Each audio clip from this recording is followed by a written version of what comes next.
Chapter 15. A National Guard helicopter rose at dawn and headed south toward the Tuscan River. A pilot and 2 medics were on board.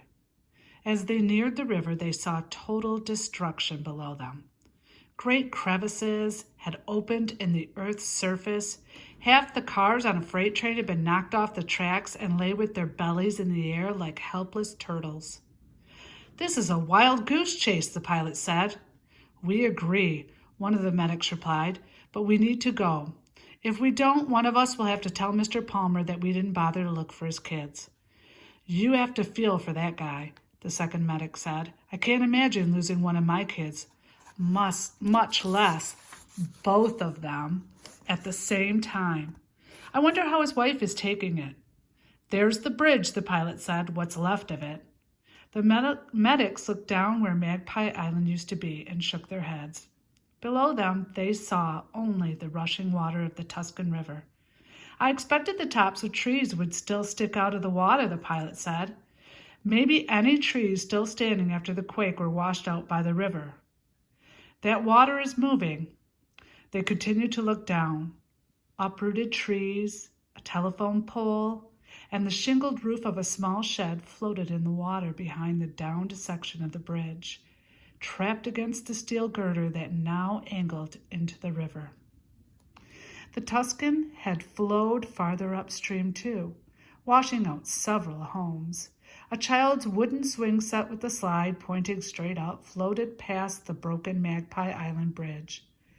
"No kids are down there, that's for sure," the pilot said as he headed the helicopter west following the river. "Nothing but junk in the water." "At least we could tell Mr. Palmer we looked," one medic said. "We tried to find them." The helicopter passed Beaver Island, where a dark cloud of smoke from the previous night's fires hovered over the town. The 3 men followed the shoreline past a cove where an old fishing pier jutted into the water. Trees and other debris bobbed in the cove away from the current. They looked down at an abandoned fishing cabin, but saw no sign of life. The helicopter noise woke Abby. She blinked, remembering where she was and why. As she realized what the noise was, excitement rushed through her. "They'll help me," she thought. "The helicopter will take me to Mommy and Daddy." She looked up toward the noise but could not see the chopper. She was too close to the back of the cabin, and the noise came from out near over the river. "If I can't see them, they can't see me," she realized. "I have to crawl back to the beach. I have to get out in the open." She rolled onto her stomach and put her arms under her shoulders, elbows bent. Her limbs were stiff from sleeping on the ground, and she could not crawl as fast as she had the night before. The roar of the helicopter grew louder. She knew it was directly in front of the cabin. Abby flung her arms forward, pulling herself as fast as she could. She rounded the corner of the cabin and headed toward the edge of the river. "Here I am!" Abby screamed, but the helicopter had already flown on. She watched as it continued along the riverbank, growing smaller until the noise died away. Tears of frustration rolled down Abby's face and dripped down to the ground. "It isn't fair," she thought. "If I could run like other kids, I'd been out in the open in time. I could have run down the shore, waving my arms. They would have seen me." Maybe it will come back, Abby thought. Maybe if she stayed out here on the shore where she could be seen, the people in the helicopter would spot her on their way home. It would be fun to ride in a helicopter. She wondered if Jonathan was still on his boat. How far would he have gone by now? A long way. Abby decided, maybe even all the way to Iowa, where Grandma Whitney lives. Her stomach hurt, her arms hurt, her head hurt. "I want to go home," Abby thought, but she blinked back her tears, knowing it did no good to cry. "I'll sing," she decided. "I'll sing until the helicopter people come back and get me." She struggled to a sitting position with her legs straight out in front of her. "You are my sunshine," she began, "my only sunshine." The waves lapped a rhythmic accompaniment, and far in the distance a seagull cried. The helicopter continued on to Kendra, where the smokestacks of a paper mill normally puffed gray clouds into the sky. 24 hours a day. That day, the smokestack stood cold and empty. "Seems funny to see the paper mill close," the pilot said, and then added, With no electricity, the whole country is closed. The main road through Kendra buckled. One medic said as he peered through his binoculars, "I see 3 toppled cars and a big gap down the middle of the street, like somebody opened a giant zipper." "Wait a minute," the other medic said. "Look down there, right on the edge of the water." "Is that a person lying on the sand?" he pointed. "See that yellow blob right there?"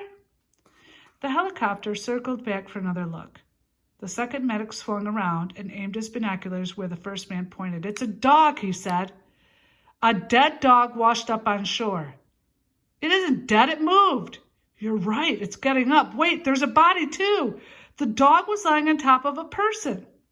"A small person," the first medic said. "I'm taking it down," the pilot said. "There's room to land between the water and the edge of the trees." "It's a kid," the first medic said as they descended. His voice rose. "It has to be one of those Palmer kids. The father said they had a dog with them." The other medic continued to look through the binoculars. "The kid," he said, "isn't moving."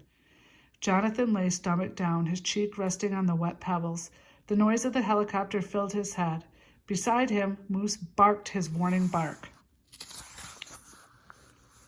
Jonathan struggled to open his eyes. He raised his head and tried to vomit, but there was nothing to come up.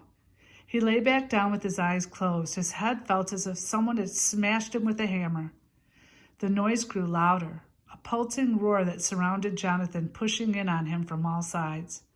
A strong wind from the chopper blades blew across him, making him shiver. Moose's bark was frantic now. Jonathan groaned. He heard voices shouting. "He moved. He's alive. Hurry!" Hands probed him gently, feeling his neck and back. They rolled him over, tilted his chin up, and swabbed out his mouth.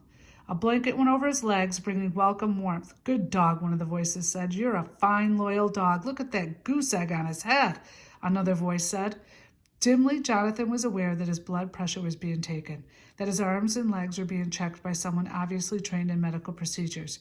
"Can you hear me?" one of the medics asked. "Are you Jonathan Palmer?" Jonathan's eyes fluttered open. "Yes," he whispered. "Your dad is going to be mighty glad to see you, son, and glad to see your dog, too. We're going to put you in a stretcher now." The other medic said, "We'll airlift you to the hospital in Kendra. It's functioning with generators." Jonathan licked his lips and struggled to speak. "Moose," he said. "He's worried about the dog. Don't you fret about that dog, son." The first medic said, "Your dog is going for a helicopter ride, too, and after we get you to the hospital, we'll see that the dog is returned to your dad." The voices continued, explaining to Jonathan what they were doing. "We're going to put you in the chopper now," one said. The stretcher was lifting, and Jonathan felt himself carried along the riverside. When they reached the helicopter, the stretcher was tilted at an angle as he was lifted through the opening. Jonathan looked at the pilot. "We never thought we'd be taking you in alive," the pilot said. "Alive and in remarkably stable condition," a medic said. "I think the dog laid on top of him and kept him warm." Jonathan closed his eyes again. All he wanted to do was sleep. Moose was boosted into the helicopter. Moose licked Jonathan's face. Jonathan smiled but did not try to wake up. He was floating in a halfway state between dreaming and being aware of where he was. He was so sleepy. The pilot opened a bag and took out a bagel. "Here you go, dog," he said. "Have some breakfast." Moose chomped down the bagel, wagging his tail. The pilot said, "What happened to your sister? Do you have any idea where she is?" "Abby," Jonathan tried to concentrate, but he was so tired. What had happened to Abby?